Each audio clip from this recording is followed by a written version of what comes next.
అనుక్షణం ప్రజల పక్షం MN5 news కి స్వాగతం. ముందుగా హెడ్లైన్స్.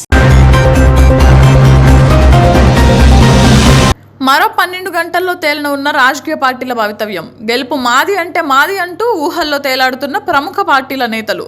ఇండియా టుడే సర్వేతో పాటు మరో 35 సంస్థలు తెదేపాదే అధికారం అంటుంటే 4-5 సంస్థలు వైసీపీకి ప్రజలు పట్టం కడతారని చెప్పడంతో ఇరు పార్టీలో నెలకొన్న ధీమా.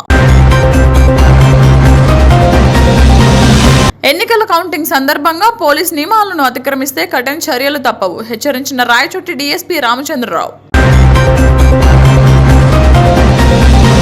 తెలుగుదేశం పార్టీ కౌంటింగ్ ఏజెంట్లకు శిక్షణ తరగతులు నిర్వహించిన తెదేపా అభ్యర్థి షాజహాన్. ఇక డీటెయిల్స్ చూస్తే టెంపో ట్రావెలర్ లో 29 ఫుల్ బాటిల్స్, 26 బీర్ బాటిల్స్, ఎండు పచ్చి చేపలు, 2 కత్తులను స్వాధీనం చేసుకున్న చంద్రగిరి పోలీసులు. మంగళూరులో చేపల వేట కోసం కావల నుంచి కాంట్రాక్ట్ పద్ధతిన 2 నెలల క్రితం వెళ్లిన మత్స్యకారులు సీజన్ ముగియడంతో టెంపో ట్రావెలర్ లో తిరిగి వస్తుండగా గాదెంకి టోల్ ప్లాజా దగ్గర పట్టుకున్న పోలీసులు మద్యం బాటిళ్లు స్వాధీనం చేసుకుని కేసు నమోదు చేసిన పోలీసులు. మారణాయుధాలు, మద్యం, కత్తులు, రౌడీలు అంటూ వాట్సాప్ గ్రూపుల్లో పోస్టింగ్లు. భయభ్రాంతులకు గురవుతున్న చంద్రగిరి ప్రజలు. మంగళవారం జరగనున్న ఎన్నికల కౌంటింగ్ సందర్భంగా తెలుగుదేశం పార్టీ అభ్యర్థి షాజహాన్ బాషా తమ ఎన్నికల కౌంటింగ్ ఏజెంట్లకు కౌంటింగ్ సందర్భంగా తీసుకోవాల్సిన జాగ్రత్తలు, మెలకువలను తెలియజేస్తూ బెంగళూరు సమీపంలోని రిసార్ట్ లో శిక్షణ తరగతులు ఏర్పాటు చేశారు.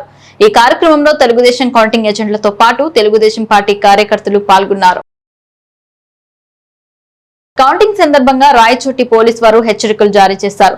జూన్ 4వ తారీఖున ఎన్నికల ఫలితాలు కౌంటింగ్ సందర్భంగా పట్టణ పోలీసు వారు ఎటువంటి అసాంఘిక కార్యక్రమాలకు పాల్పడకుండా తీసుకోవాల్సిన జాగ్రత్తల గురించి కఠిన ఆంక్షలు అమల్లో ఉంటాయని తెలిపారు. పట్టణంలో 144 సెక్షన్ పోలీస్ యాక్ట్ 30 అమలులో ఉన్న కారణంగా రోడ్డుపై 4గురికి మించి ఒకచోట ఉండరాదని, అలాగే ప్రజలు గుంపులుగా ఉండరాదని, అలా ప్రజలు గుమికూడిన ఎడల కఠిన చర్యలు తీసుకుంటామని తెలిపారు.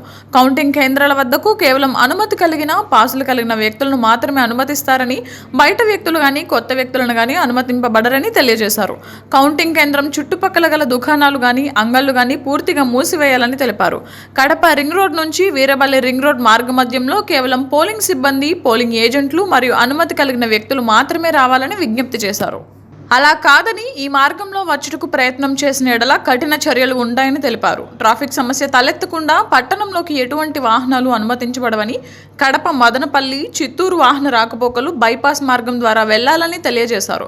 చిత్తూరు, తిరుపతి, మదనపల్లి, కడప వెళ్ళు వాహనాలు వయా మదనపల్లి రింగ్ రోడ్ నుంచి గాలివీడు రింగ్ రోడ్ మార్గం ద్వారా కడపకు వెళ్లాలని, కడప, చిత్తూరు, మదనపల్లి, తిరుపతి వెళ్ళు వాహనాలు వయా కడప రింగ్ రోడ్ నుంచి గాలివీడు రింగ్ రోడ్ మార్గం ద్వారా రాకపోకలు జరపాలని తెలిపారు. హోటల్స్ లో గానీ లాడ్జీలలో గానీ కొత్త వ్యక్తులను అనుమతించరాదని, ఒకవేళ బయట వ్యక్తులు ఎవరైనా ఉంటే వెంటనే ఖాళీ చేయించాలని లాడ్జ్ నిర్వాహకులను కోరారు. మరో 12 గంటల్లో తేలనున్న రాజకీయ పార్టీల భవితవ్యం. వైసీపీ గెలుపు పక్కా అంటూ ఆరా మస్తాన్. టీడీపీ కూటమికి అధికారం ఖాయమని తేల్చుతున్న ఇండియా టుడే సర్వే. ఓట్ల లెక్కింపు సమరానికి సిద్ధమవుతున్న రాజకీయ పార్టీలు. మరో 12 గంటల్లో రాజకీయ పార్టీల భవితవ్యం తేలనుంది. ఈ క్రమంలో టీడీపీ కూటమి, వైసీపీ ఓట్ల లెక్కింపు సమరానికి రంగం సిద్ధం చేసుకుంటున్నాయి. ఎన్నికల ఏజెంట్ల నియామకం, కౌంటింగ్ లో తీసుకోవాల్సిన జాగ్రత్తలను ఆయా పార్టీలు తమ ప్రతినిధులకు నూరిపోస్తూ ఉన్నాయి. పార్టీల గెలుపోటంలపైన విడుదలైన ఎగ్జిట్ పోల్ ఫలితాల దుమారం ఇంకా కొనసాగుతూ ఉంది.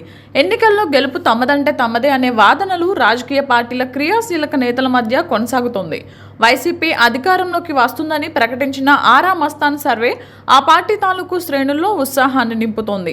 అలాగే టీడీపీ కూటమి అధికార పగ్గాలు దక్కించుకుని తీరుతుందని ప్రకటించిన ఇండియా టుడే సర్వేలో లోపాలను ఎత్తి చూపడం వైరి పక్షాల పనైపోయింది. ఏదేమైనా ఇరు పక్షాలు సమాన బలంతో ఉన్నాయని, ఓ 25 సీట్ల తేడాతో పార్టీలు అధికారాన్ని దక్కించుకోవడమో లేదా అధికారానికి దూరం కావడమో జరుగుతుందని విశ్లేషకులు అభిప్రాయపడుతున్నారు. అనుక్షణం ప్రజల పక్షం MN5 న్యూస్ ఇంతటితో సమాప్తం. తిరిగి రేపటి బులెటిన్ లో మళ్ళీ కలుసుకుందాం. అంతవరకు సెలవు, నమస్కారం.